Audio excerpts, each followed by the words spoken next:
Il faut comprendre que toute la logique aujourd'hui de domination, c'est la logique de la dette. On domine les États et le pouvoir des États par la dette, une dette obligatoire, voulue et systématique. Rappelons-nous que par exemple, les révolutions de Jasmin, qui ont touché notamment, par exemple, la Tunisie, un des marqueurs importants qui a jamais été montré, c'est que c'était un pays qui était sorti de la dette et qui, quand il a fait cette révolution, qui d'ailleurs passe plus ou moins par les frères musulmans, ils ont renoué la dette, ils ont réemprunté du dollar aux États-Unis. Le Fonds monétaire international et la Tunisie seraient sur le point de signer un accord pour un prêt d'1,75 milliard de dollars. Les négociations sont à un stade avancé, a précisé le FMI lors d'une conférence de presse à Tunis.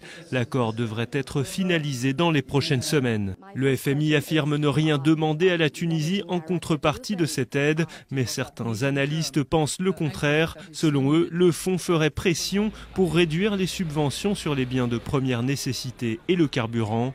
Ils se sont remis dans la dette et que peut-être c'était un des enjeux et une des conditions de leur prise du pouvoir. Vous voyez, il faut toujours regarder la dette. Tous les pays qui ont été mis sur l'axe du mal, notamment par l'Empire américain, sont des pays qui n'avaient pas de dette auprès de la Banque d'Angleterre et de Wall Street. Il y a toujours un lien entre diabolisation et refus de la dette ou pays qui échappent à la dette. Il faut bien articuler les deux. Voilà.